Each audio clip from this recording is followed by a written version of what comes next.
beli tempe nggak ketemu. Loh, Bapak bukan orang tuanya Mbak Hani? Iya. Kok Bapak sekarang di jalanan begini? Iya, saya Ya begini. Allah, kasihan banget ya, Jeng.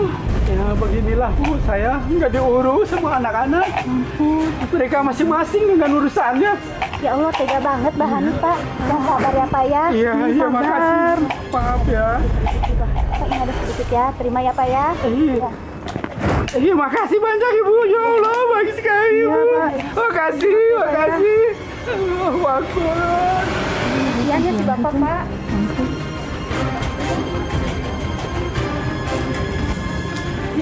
Kasihan banget ya Bapak tadi. Si Hani bener-bener deh.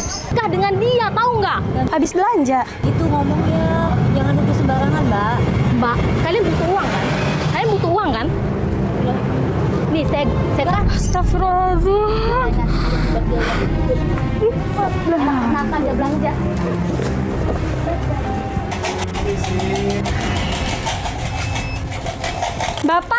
Bapak ngapain Pak di sini Pak? Hani malu sama tetangga. Ya, kamu juga gak bisa urusin, Papa. Di sana Hani nggak bisa ngurusin Bapak. Ayo Pak pulang. Ngapain sih Pak kayak gini Pak?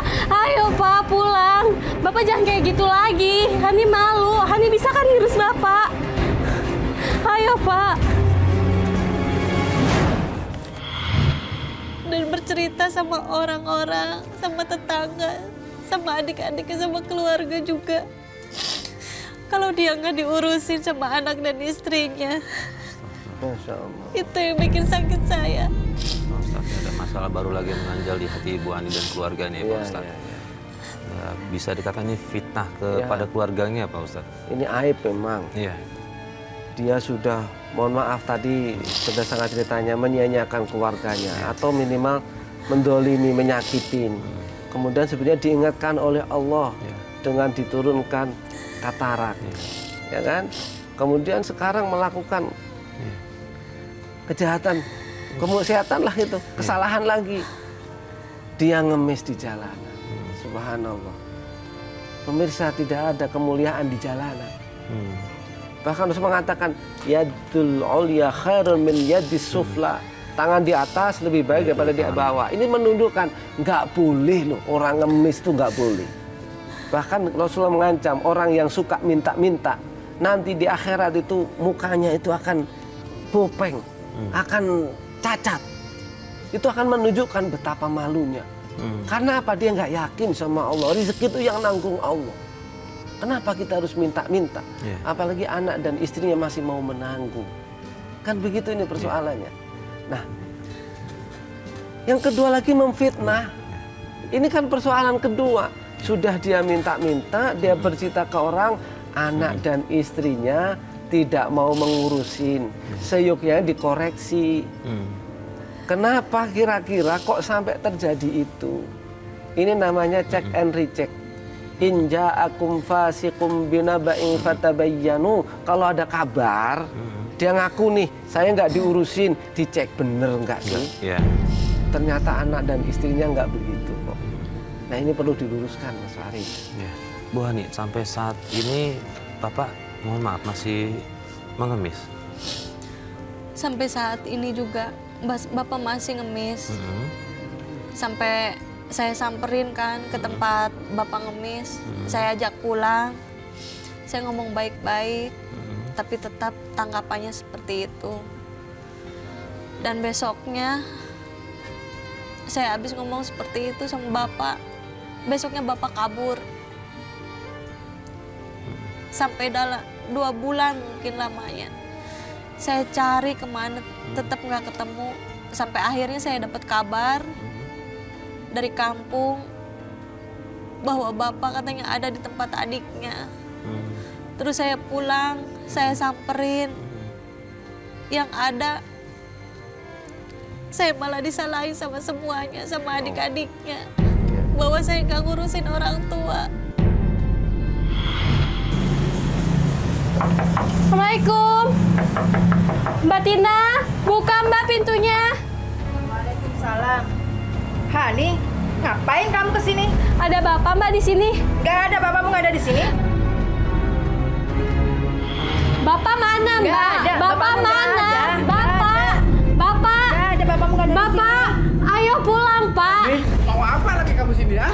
Ayo Pak pulang. Hani malu Pak. Enggak, Papa nggak mau diurus sama kamu. Hani janji Becus, Pak. Papa. Bisa Pak Hani ngurus Bapak Pak. Ayo Kalau pulang. kamu bisa ngurus, bapakmu nggak mungkin di sini, Hani. Ayo Pak pulang. Enggak, bohong, kamu bohong. Hani janji Pak. Hani janji. Bohong kamu. Janji. Ikutin Hani dulu ya. Nanti kalau Hani masih seperti ini, kakak boleh balik ke sini lagi sama aku. Iya. Hani, kamu harus janji ya.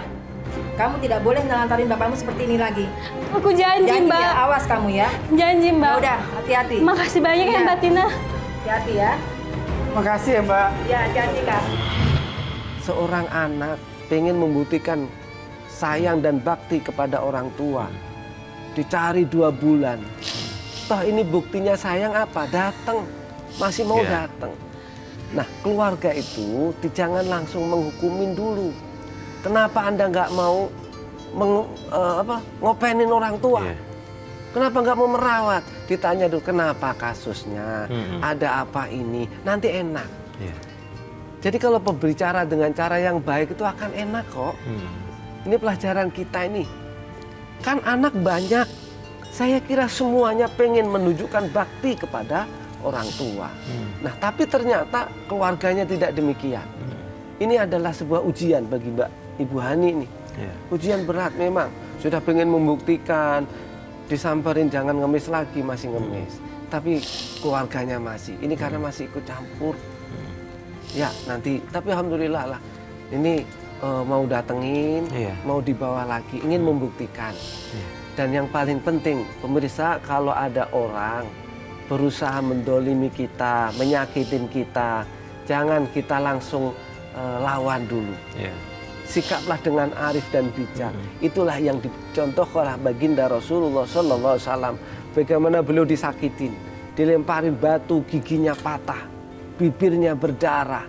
Tapi ketika ditawarkan pertolongan dari malaikat Jibril, ya Muhammad, gimana saya mau tolong? Saya balik saja gunung ini untuk dilempar ke kampung itu, ke penduduk Taif. Tapi Rasul mengatakan, Allahumma hdi qaumi fa innahum la ya'lamun. Ya Allah, tunjukkan kepada mereka. Mereka itu nggak ngerti ya Rasul. Ya Allah. Nah ini begitu.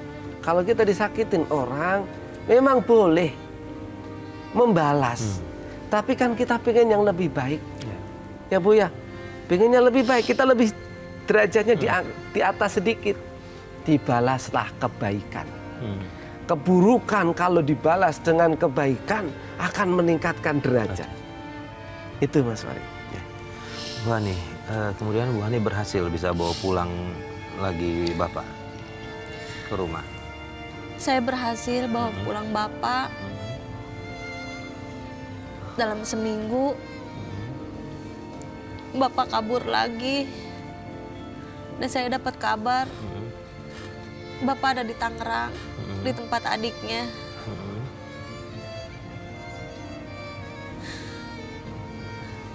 Dan akhirnya saya sudah merasa capek. Saya ingin bertanya Pak Ustadz, Iya. apakah saya sebagai anak salah membiarkan orang tua saya tinggal sama adiknya? Ya. Karena dia tinggal sama keluarganya, tidak bisa nerima keadaan kita semua. Masalah makanan, masalah apa, Bapak nggak bisa terima. Ya, gini. Mas Farid, ini bagus nih. Ya. Pertama, kalau ada pertanyaan, apakah anak itu durhaka membiarkan orang tuanya terlantar? Durhaka. Tapi persoalan usaha memperbaiki hubungan dengan ayah, dia tarik, diajak ke rumah. Kemudian ternyata masih begitu lagi. Yang pertama, jangan membenci orang tua. Insya Allah tidak termasuk durhaka. Caranya bagaimana pemirsa yang dirahmati Allah? Ini cara kita nih. Kalau kita tidak bisa langsung dengan cara yang lain, bisa jadi dia akan lebih nyaman dengan tinggal di situ. Maka cara baiknya apa? Kita kan cara yang lain. Yang misalnya untuk makanannya, untuk kehidupan yang lain, kita yang kirimin. Ya. Gitu caranya. Dari cara yang lain. Kita nggak usah berdebat, kita harus mohon maaf nggak mau di rumah kita kenapa nggak mau? Karena Anda yang nggak mau, nggak usah. kita cara yang lain sajalah. Gimana itu? Ya kita sesekali menjenguk. Kalau bisa telepon, sekarang nggak ada yang susah. Ada handphone kita telepon. Ya kan Bu? Nah nanti kalau dikirim terus sudah. Mungkin Bapak ini nyaman di sana. Gitu ya, nyaman kan? Kalau persoalan nanti ada perubahan nih. Bapaknya pengen, ayo kita siap. 24 jam rumah saya siap untuk orang tua saya. Begitu Bu. Pada zaman Umar bin Khattab, itu ada sebuah kisah, ada seorang anak pengen membuktikan bahwa dia itu cinta kepada orang tuanya. Dia gendong anaknya itu tawaf. Padahal udah sakit. Karena apa? Saking kuatnya perintah seorang anak untuk berbakti kepada orang tua. Walaupun orang tuanya itu mohon maaf, tadi tidak tanggung jawab, ringan tangan, zolim. Kewajiban ini nggak akan putus. Nggak ada pengecualian. Kecuali hanya satu, kalau orang tuanya menyuruh berbuat maksiat. Itu aja yang perbuatan maksiat itu yang wajib ditahan. Pasti nggak dilaksanakan. Tapi di sisi lain berbaktinya masih. Pak Ustadz, selain mengirimkan yang tadi Pak Ustadz sarankan, mungkin kebutuhan untuk orang tuanya makan atau pakaian segala macam itu, ada amalan lain nggak yang harus Ibu Hani lakukan dari jauh nih, misalnya doanya apa yang harus dia panjatkan nih Pak Ustadz? Betul. Ini diajarkan oleh Allah dalam Quran. Rabbi firli wali walidayya warhamhuma kama rabbayani shaghira. Ibu hafal? Dibaca setiap habis sholat minimal. Bacalah, ampunin ya Allah, ampunin orang tua saya. Kenapa Mas Fari? Di Quran itu perintahnya anishkurli wali walidaik. Allah perintah, hendaklah kalian, anak manusia, bersyukur kepadaku, kepada Allah. Wali walidaika, dan juga kepada kedua orang tua. Ini nggak mandang bulu orang tuanya itu, mohon maaf, baik atau nggak baik, kasar atau nggak kasar. Namanya orang tua tetap harus kita syukurin. Kita jangan sampai nyalakan Allah, kenapa saya dulu kasih orang tua ini enggak. Allah udah pilihkan terbaik. Ini perintah Allah. Bersyukur kepada Allah, bersyukur kepada orang tua. Nah tandanya bersyukur tadi, kita berbuat baik. Ya Bu Hani ya? Ada satu pertanyaan Pak Ustadz. Iya. Ada solusi lain nggak supaya bapak sama ibu itu bisa akur gitu? Mas sekarang sudah Mungkin sudah tidak peduli maksud Ibu, bapak sama ibu udah nggak peduli sama sekali. jadi sama-sama egois, Oke. Egoisnya dalam hal apa, mohon maaf? sama nggak mau Sudah ketemu. tidak mau bersatu lagi gitu. nggak mau bersatu lagi, terus jadi kedua orang tua ini cuma mementingkan masalahnya sendiri, nggak ngelihat gitu. Anak susah kayak gimana, anak nyari uang itu kayak gimana. Ya, berarti intinya gini Pak Ustadz, ada yang terbengkalai ini dari hubungan yang tidak harmonis antara ibunya sama bapaknya adalah anak-anak. Sudah lama nih Bu. Mungkin kalau masalah ribut mungkin dari saya Enggak, kecil kali yang ya. sekarang bisa. Yang sekarang sekarang. udah ngurus masing-masing itu udah lama. Udah lama. Ini kita pahamin, mungkin ibunya Ya. karena mohon maaf disakiti terlalu Iya. lama nih dipukulin. Terus sekarang capek lah kira-kira gitu. Nggak tahu ayahnya kayak apa, kita nggak tahu, mungkin juga merasa nggak diurusin, jadi kan begitu. Langkah pertama itu jangan bosen ngingetin. Jangan bosan. Wala tayasu mir lauhillah. Ada ladang amal bagi anak di situ. Jangan memutus rahmat Allah. Artinya jangan putus berharap. Masih berharap. Kadang-kadang begini, datang ke ibu. Bahkan ada ulama mengatakan boleh loh bohong untuk menyatukan. Bohong untuk menyatukan nih ayah sama ibu pengen disatukan. Misalnya apa? Misalnya saja nih ibu datang ke ibu, Bu, ini hadiah dari ayah. Misalnya begitu. Ganti nanti datang ke ayahnya, ayah ini hadiah dari ibu. Padahal nggak ngasih, yang ngasih anaknya. Tapi kan dari anak nggak apa-apa kan? Pengen. Ini apa? Biar melembutkan. Karena kata Rasulullah itu tahabu. Saling memberikanlah hadiah. Biar apa? Timbul rasa sayang. Timbul rasa cinta. Dengan metode hadiah ini ya mudah-mudahan. Yang kedua doain.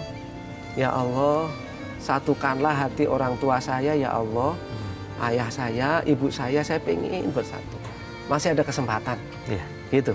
Baik, dan juga tetap doa jangan putus ya Pak Ustadz. Betul, ya. betul, Baik. betul. Pak Ustadz, terima kasih atas semua nasihatnya kepada Ibu Hani. Ibu Hani, mudah-mudahan bisa segera mengamalkan apa yang tadi Pak Ustadz sampaikan. Amin. Dan mudah-mudahan bisa rukun kembali nih yang saya Amin, paling penting. amin, Amin. Ya, terima kasih.